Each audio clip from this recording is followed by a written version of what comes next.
നമസ്കാരം. പോയ വാരത്തെ ന്യൂസ് പോഡ്കാസ്റ്റിലേക്ക് എല്ലാ ശ്രോതാക്കൾക്കും സ്വാഗതം. പോഡ്കാസ്റ്റുമായി ഞാൻ മയ. ആദ്യമായി പ്രധാന ഓസ്ട്രേലിയൻ വാർത്തകൾ. ഓസ്ട്രേലിയൻ റിസർവ് ബാങ്ക് വീണ്ടും പലിശ നിരക്ക് ഉയർത്തിയത് അനിവാര്യമായിരുന്നുവെന്ന് RBA വ്യക്തമാക്കി. വരും മാസങ്ങളിലും വിലക്കയറ്റ ഭീഷണി തുടർന്നേക്കുമെന്നാണ് കണ്ടെത്തൽ. പലിശ നിരക്ക് ഇനിയും കൂടുകയാണെങ്കിൽ ഡോളറിന് ഇത് വീണ്ടും കരുത്തു പകരുമെന്നും ഓസ്ട്രേലിയൻ ഡോളറിന്റെ മൂല്യം ഇനിയും കൂടുമെന്നുമാണ് വിലയിരുത്തൽ. പലിശ നിരക്ക് വീണ്ടും കൂടുമെന്ന RBA മുന്നറിയിപ്പിന്റെയും അഭ്യൂഹങ്ങളുടെയും ഒപ്പം മിനിമം വേതനം വർദ്ധിപ്പിക്കണമെന്ന് ഫെഡറൽ സർക്കാർ.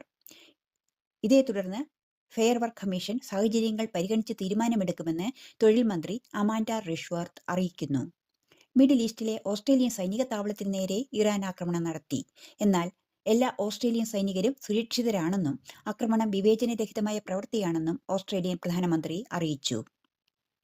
ഹോർമുസ് കടലിൽ അടച്ചത് മൂലമുണ്ടായ ഇന്ധന വിതരണ തടസ്സവും മൂലവും ഇറാൻ സംഘർഷം പ്രതീക്ഷിച്ചതിലും നീണ്ടുനിൽക്കുന്നതിനാലും രാജ്യത്തെ ഇന്ധന റേഷൻ ഏർപ്പെടുത്തുമെന്ന് ഓസ്ട്രേലിയൻ സർക്കാർ. ഇന്ധനക്ഷാമവും വിലവർധനവും ചർച്ച ചെയ്യുന്നതിനായി അടിയന്തര ദേശീയ ക്യാബിനറ്റ് യോഗം കഴിഞ്ഞ ദിവസം ചേർന്നിരുന്നു. ഓരോ സംസ്ഥാനത്തെയും പ്രതിനിധികളെ ഉൾപ്പെടുത്തി നിയുക്ത സമിതികൾ ഉടൻ പ്രവർത്തനം ആരംഭിക്കുമെന്നും ഉൾനാടൻ മേഖലകൾ അടക്കമുള്ള പ്രദേശങ്ങളിൽ ഇന്ധന ലഭ്യത ഉറപ്പാക്കുന്നതിനുള്ള മുൻകരുതലുകൾ ഉടൻ തന്നെ ശക്തമാക്കുമെന്നും ഓസ്ട്രേലിയൻ സർക്കാർ വ്യക്തമാക്കി. ഇതിനിടെ വിക്ടോറിയയിൽ സൗജന്യ പദ്ധതിയും സൗജന്യ പബ്ലിക് ട്രാൻസ്പോർട്ടും നടപ്പിലാക്കുമെന്ന് പ്രീമിയർ ജസിൻഡ അലൻ. എല്ലാ ദിവസവും പകൽ സമയത്ത് 3 മണിക്കൂർ നേരത്തേക്കാണ് ഒക്ടോബർ മാസം മുതലുള്ള ഈ ഊർജ്ജ ബില്ലിലുള്ള മിഡ് ഡേ പവർ സേവർ എന്ന സഹായ പദ്ധതിയുടെ തുടക്കം. ലോകത്തിലെ ഏറ്റവും മികച്ച 50 നഗരങ്ങളുടെ റാങ്കിങ്ങിൽ ആദ്യമായി ഓസ്ട്രേലിയൻ നഗരമായ മെൽബോൺ 1-ാം സ്ഥാനം നേടി. ട്രാവൽ മാഗസീനായ ടൈം ഔട്ടാണ് 44 മാനദണ്ഡങ്ങൾ നോക്കി നടത്തിയ സർവേ പ്രകാരം ലോകത്തിലെ ഏറ്റവും മികച്ച നഗരങ്ങളുടെ പട്ടിക പുറത്തിറക്കിയത്. 8 വർഷം നീണ്ട ചർച്ചകൾക്കൊടുവിൽ ഓസ്ട്രേലിയയും യൂറോപ്യൻ യൂണിയനുകളും തമ്മിലുള്ള നിർണായകമായ സ്വതന്ത്ര വ്യാപാര കരാർ ഒപ്പുവെച്ചു. ഒരു പ്രത്യേക പ്രദേശത്തിന്റെ പേരോ പാരമ്പര്യമോ സൂചിപ്പിക്കുന്ന ജിയോഗ്രാഫിക്കൽ ഇൻഡിക്കേറ്ററുകൾ സംരക്ഷിക്കണമെന്ന യൂറോപ്പിന്റെ കർശനമായ ആവശ്യപ്രകാരം പാൽ ഉൽപ്പന്നങ്ങൾ, മാംസം, മദ്യം തുടങ്ങിയ 10-ലധികം വിഭാഗങ്ങളിലുള്ള ഉൽപ്പന്നങ്ങളുടെ പേരുകളിൽ വലിയ മാറ്റങ്ങൾ വരും എന്നാണ് അറിയുവാൻ കഴിയുന്നത്. ലോകവാർത്തകൾ. ഇറാനെതിരായ ആക്രമണങ്ങൾ അവസാനിപ്പിച്ചിട്ടില്ലെന്ന് US പ്രസിഡന്റ് ഡൊണാൾഡ് ട്രംപ് സൂചന നൽകി. ഭാവിയിലെ മറ്റു പ്രസിഡന്റുമാർക്ക് ഇതേ ഭീഷണി ഇനി ഒരിക്കലും നേരിടേണ്ടി വരാതിരിക്കുവാൻ വേണ്ടിയുള്ള മുൻകരുതലുകൾ അനിവാര്യമായിരുന്നു എന്നും അതോടൊപ്പം ഇറാൻ ഇനി ഒരിക്കലും ആണവ ഭീഷണി ഉയർത്തില്ലെന്ന് ഉറപ്പാക്കുക എന്നതുമാണ് തന്റെ പ്രധാന ലക്ഷ്യമെന്നും ട്രംപ് കൂട്ടിച്ചേർത്തു. ഒരു മാസം പിന്നിടുന്ന ഇറാൻ യുദ്ധം ലോകത്തെ വൻ ഊർജ്ജ പ്രതിസന്ധിയിലേക്കാണ് എത്തിച്ചിരിക്കുന്നത്. അമേരിക്കയിൽ നിന്നും സിക്കാഡ വേരിയന്റ് എന്ന പേരിലുള്ള കോവിഡ് വൈറസിന്റെ പുതിയ രൂപം അതിവേഗത്തിൽ പടരുകയാണ് എന്ന ആശങ്കാജനകമായ റിപ്പോർട്ട് പുറത്തു വന്നിരിക്കുന്നു. റിപ്പോർട്ടുകൾ പ്രകാരം ഈ പുതിയ വകഭേദത്തിന്റെ ലക്ഷണങ്ങളും വ്യാപന വേഗതയും ആരോഗ്യ വിദഗ്ധരെ വീണ്ടും ജാഗ്രതയിലേക്ക് നയിച്ചിരിക്കുകയാണ്. ഇതുവരെ ഏകദേശം 25 US സംസ്ഥാനങ്ങളിലും ലോകമെമ്പാടുമുള്ള 23-ലധികം രാജ്യങ്ങളിലും ഈ വൈറസ് കണ്ടെത്തിയിട്ടുണ്ട്. 2026 ലോകമെമ്പാടുമുള്ള സിനിമകളെ ആഘോഷിക്കുന്ന 98ാമത് ഓസ്കാർ പുരസ്കാരങ്ങളിൽ കൂടുതൽ അംഗീകാരങ്ങളുമായി സിനിമകളായ വൺ ബാറ്റിൽ ആഫ്റ്റർ അനദറും സിന്നേഴ്സും. ആൻഡേഴ്സന്റെ ഏറ്റവും ഊർജ്ജസ്വലമായ ചിത്രമായി കണക്കാക്കപ്പെടുന്ന വൺ ബാറ്റിൽ ആഫ്റ്റർ അനദർ 6 ഓസ്കാറുകളുമായി ഈ വർഷത്തെ ഏറ്റവും വലിയ വിജയിയായി ഉയർന്നു. Michael B. ജോർദൻ സിന്നേഴ്സ് എന്ന ചിത്രത്തിലൂടെ മികച്ച നടനായി തിരഞ്ഞെടുക്കപ്പെട്ടു. ഹാംനെറ്റ് എന്ന ചിത്രത്തിലൂടെ ജെസ്സി ബക്ലി നടിക്കുള്ള പുരസ്കാരവും നേടി. ചിത്രം സിന്നേഴ്സ് ശ്രദ്ധേയമായിരുന്നു എന്നിരുന്നാലും 4 ഓസ്കാറുകൾ മാത്രമേ ഇതിനെ ലഭിച്ചിരുന്നുള്ളൂ. ഇതോടെ 98ാമത് അക്കാദമി അവാർഡുകളുടെ പ്രധാന പരിപാടി അമേരിക്കയിലെ ലോസ് ആഞ്ചലസിലെ ഡോർബി തിയേറ്ററിൽ സമാപിച്ചു. നേപ്പാളിൽ ഭരണഘടനാ പ്രകാരം ബലേന്ദ്ര പൗഡലിനെ പ്രധാനമന്ത്രിയായി നേപ്പാൾ പ്രസിഡന്റ് നിയമിച്ചു. വെള്ളിയാഴ്ച 35-കാരനായ ബലേൻ രാഷ്ട്രപതി ഭവനമായ ശീതൽ നിവാസിൽ നടന്ന സത്യപ്രതിജ്ഞാ ചടങ്ങിൽ നേപ്പാളിന്റെ ചരിത്രത്തിലെ ഏറ്റവും പ്രായം കുറഞ്ഞ പ്രധാനമന്ത്രിയായി നിയമിതനായി. ശേഷം നേപ്പാൾ മുൻ പ്രധാനമന്ത്രി KP ശർമ്മ ഒലിയെ നരഹത്യ കേസിൽ പോലീസ് അറസ്റ്റ് ചെയ്തു. റഷ്യയിലെ തെക്കൻ നഗരത്തിൽ പ്രളയത്തെ തുടർന്ന് അടിയന്തരാവസ്ഥ പ്രഖ്യാപിച്ചു. 3 ലക്ഷത്തിലധികം പേർക്ക് വൈദ്യുതി മുടങ്ങി. അടിയന്തര സേവനങ്ങൾ അതീവ ജാഗ്രതയിൽ അധികൃതർ ഏർപ്പെടുത്തിയിട്ടുണ്ട് എന്നാണ് അറിയുവാൻ കഴിയുന്നത്. ഇന്ത്യൻ കേന്ദ്രതല വാർത്തകൾ.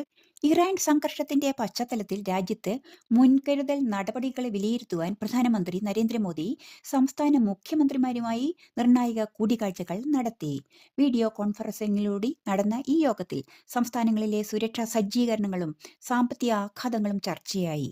കോവിഡ് കാലത്തെ പ്രതിസന്ധികളെ മറികടന്ന ടീം ഇന്ത്യ മാതൃകയിൽ കേന്ദ്രവും സംസ്ഥാനങ്ങളും ഒത്തൊരുമിച്ച് നീങ്ങണമെന്ന് അദ്ദേഹം ആവശ്യപ്പെട്ടു. എന്നാൽ ആഗോള വിപണിയിലെ അനിശ്ചിതത്വങ്ങൾ നിലനിൽക്കുന്ന സാഹചര്യത്തിലും രാജ്യത്തെ ഇന്ധന വിതരണം സുരക്ഷിതമാണെന്നാണ് സർക്കാരിന്റെ വിലയിരുത്തൽ. ഏതൊരു വിമാനത്തിലും കുറഞ്ഞത് 60% സീറ്റുകളെങ്കിലും യാതൊരു അധിക നിരക്കുകളുമില്ലാതെ യാത്രക്കാർക്ക് തിരഞ്ഞെടുക്കുവാൻ മാറ്റിവെക്കണമെന്ന് സിവിൽ ഏവിയേഷൻ മന്ത്രാലയം എയർലൈൻ ഓപ്പറേറ്റർമാരോട് നിർദ്ദേശിച്ചു. സീറ്റ് സെലക്ഷന്റെ പേരിലുള്ള അധിക നിരക്കുകൾ കുറയ്ക്കുന്നതിനായാണ് ഈ നീക്കം.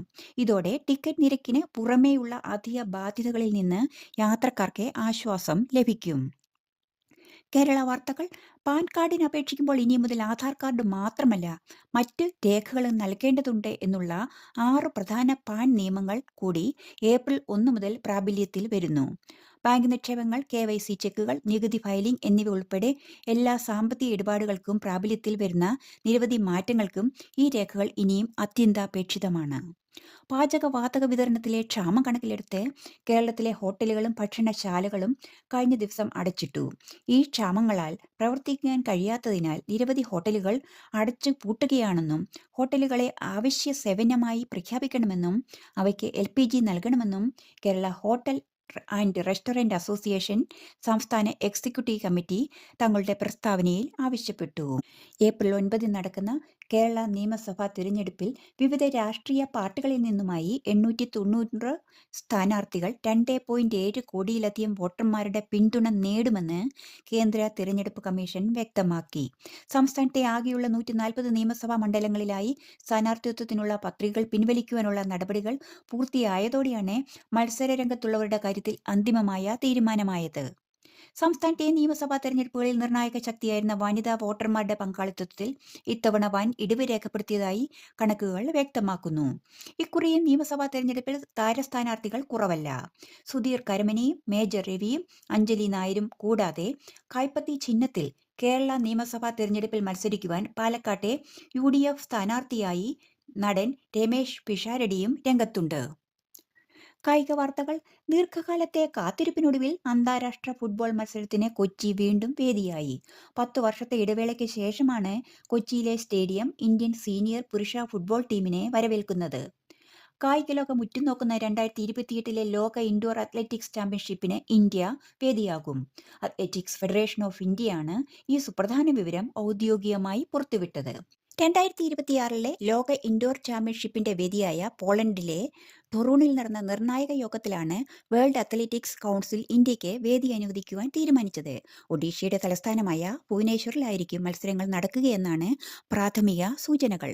നിങ്ങൾ ഇപ്പോൾ കേട്ടത് ഈ ആഴ്ചയിലെ പ്രധാന ന്യൂസ് പോഡ്കാസ്റ്റ്. വാർത്തകൾ എഴുതി വായിച്ചത് ഓസ്ട്രേലിയയിൽ നിന്നും മയ. എല്ലാ ശ്രോതാക്കൾക്കും നല്ലൊരു ദിനം ആശംസിച്ചുകൊണ്ട് നന്ദി, നമസ്കാരം.